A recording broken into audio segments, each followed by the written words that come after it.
परीक्षित, इसलिए और किसी को भजने से अच्छा है कि साक्षात परब्रह्म को भजो, परब्रह्म के गुणानुवादों को सुनो, उनकी चरणार बिंदों का ध्यान करो। अगर उनकी चरणार बिंदों का तुम ध्यान करते हो तो तुम्हें सत्य मुक्ति की प्राप्ति होती है। और मैं वही काम करने जा रहा हूं, वही कथा तुम्हें सुना रहा हूं। इस कथा को सुनने के बाद पुनः कोई लौट करके धरती पर नहीं आता है, ये मुक्त होकर के भगवान के पार्षदों में सम्मिलित हो जाता है। इसके बाद फिर आगे बताई कि देखो हे परीक्षित, अलग अलग अगर कोई कामना है, क्रम मुक्ति के लिए बहुत सारे देवता हैं और परम मुक्ति के लिए एकमात्र साक्षात परब्रह्म का ध्यान करना, तो ये हुई बात। इसके बाद कहा कि देखो अपने जो मन की कामना हो, मन की कामनाओं की पूर्ति के लिए अलग अलग शास्त्र में अलग अलग देवताओं का ध्यान पूजन करने का विधान बताया है। तो कहते हैं कि वो किया परीक्षित जी ने।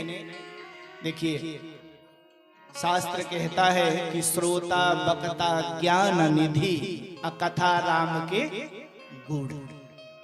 तो उस समय जब कथा जैसे ही विराम लेती थी तो कथा को आगे बढ़ाने के लिए कुछ न कुछ जो श्रोता होते थे, श्रोता भी विद्वान होते थे और वक्ता भी बहुत विद्वान होते थे। तो जैसे ही श्रोता वक्ता का मुख बंद हुआ, श्रोता ने एक प्रश्न खड़ा कर दिया कि भाई इसके आगे क्या हुआ। हम लोग भी पुराने जो समय में दादा दादी नाना नानी से कथा जब सुनते थे बचपन में तो पूछते थे कि भाई इसके आगे क्या हुआ। उसी तरह इसके आगे क्या हुआ, इस तरह का प्रश्न परीक्षित जी भी विद्वान थे और कहने वाले सुखदेव जी की तो बात ही क्या करनी है। तो प्रश्न खड़ा किया और प्रश्न खड़ा किया तो कथा आगे बढ़ी, आगे बढ़ाया कथा कि देखो हे परीक्षित, अगर तुम जानना चाहते हो तो सुनो। ब्रह्म वर्चस्तु कामस्य यजीत ब्रह्मणस्पति। अगर ब्रह्मचर्य की कामना रखते हो मन में, अगर ब्रह्मचर्य की लालसा है तो ब्रह्मणस्पति का ध्यान करो। और इसके बाद इंद्रिय की पूर्ति चाहते हो, अगर हमारे शरीर में 10 इंद्रिय हैं, 5 ज्ञान इंद्रिय और 5 कर्म इंद्रिय। तो कहते हैं कि अगर तुम इंद्रियों की तुष्टि चाहते हो तो इंद्रियों की तुष्टि के लिए इंद्रम इंद्रिय कामस्तु प्रजा कामः प्रजापति। अगर इंद्रिय की तुष्टि की कामना रखते हो तो इंद्र की आराधना करो। और अगर प्रजा बढ़ाने की, अपनी प्रजा को बढ़ाना, अगर तुम राजा हो और चाहते हो कि हमारी प्रजा बढ़े तो प्रजापति का ध्यान करो। इसके बाद कहते हैं कि अगर बहुत धन की कामना हो, हमारे मन में, हम कलिजुगी जीव हैं और कलिजुगी जीव धन के पीछे बहुत भागते हैं, तो इसके लिए भी बताया कि अगर तुम धन की कामना रखते हो, देवी माया तो श्री कामः, माया देवी का ध्यान करो। अगर धन की कामना है तो माया देवी का ध्यान करो। माया देवी किसको कहते हैं महाराज? माया देवी, दुर्गा, काली, चंडी, ये जो देवियां हैं, इनकी ध्यान करने से, इनकी आराधना करने से हमें हमारी धन की पूर्ति होती है।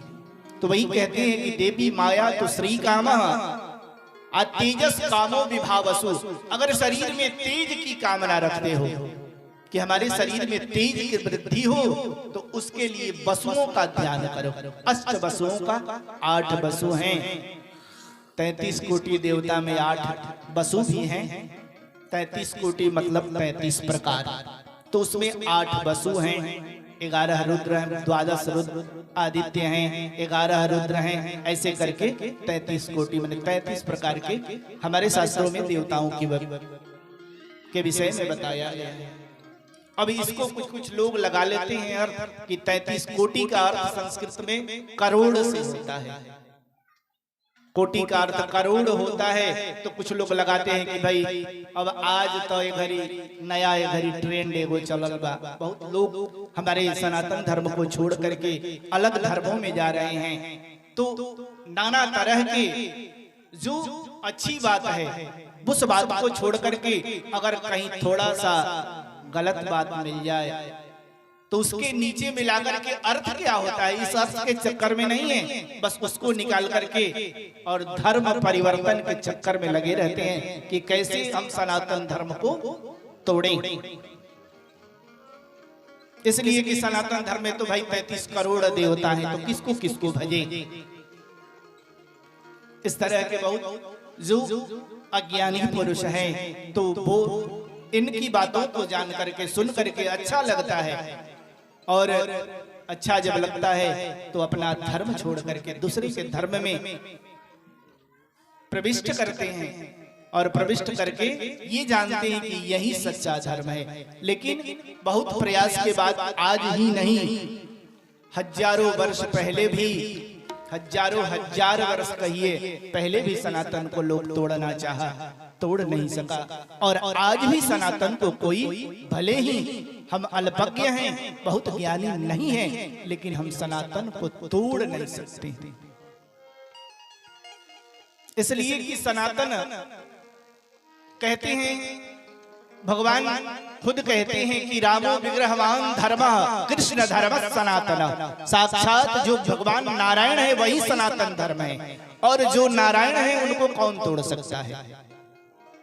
तो सनातन धर्म को कोई तोड़ नहीं सकता है, लेकिन प्रयास तो कर ही रहे हैं लोग। बोलो वृंदावन बिहारी लाल की जय। तो इस तरह कहा कि धन की कामना हो तो माया देवी का ध्यान करो, अगर शरीर में तेज की कामना रखते हो तो अष्ट वसुओं का ध्यान करो, और अगर ब्रज की कामना करते हो तो रुद्र का ध्यान करो, और ब्रजवान बनना चाहते हो तो रुद्र भगवान का ध्यान करो। अन्याद कामस्तदिति स्वर्ग कामोदिते सुतान, और अन्न की कामना रखते हो तो अदिति का ध्यान करो, देवताओं की माता अदिति का ध्यान करो।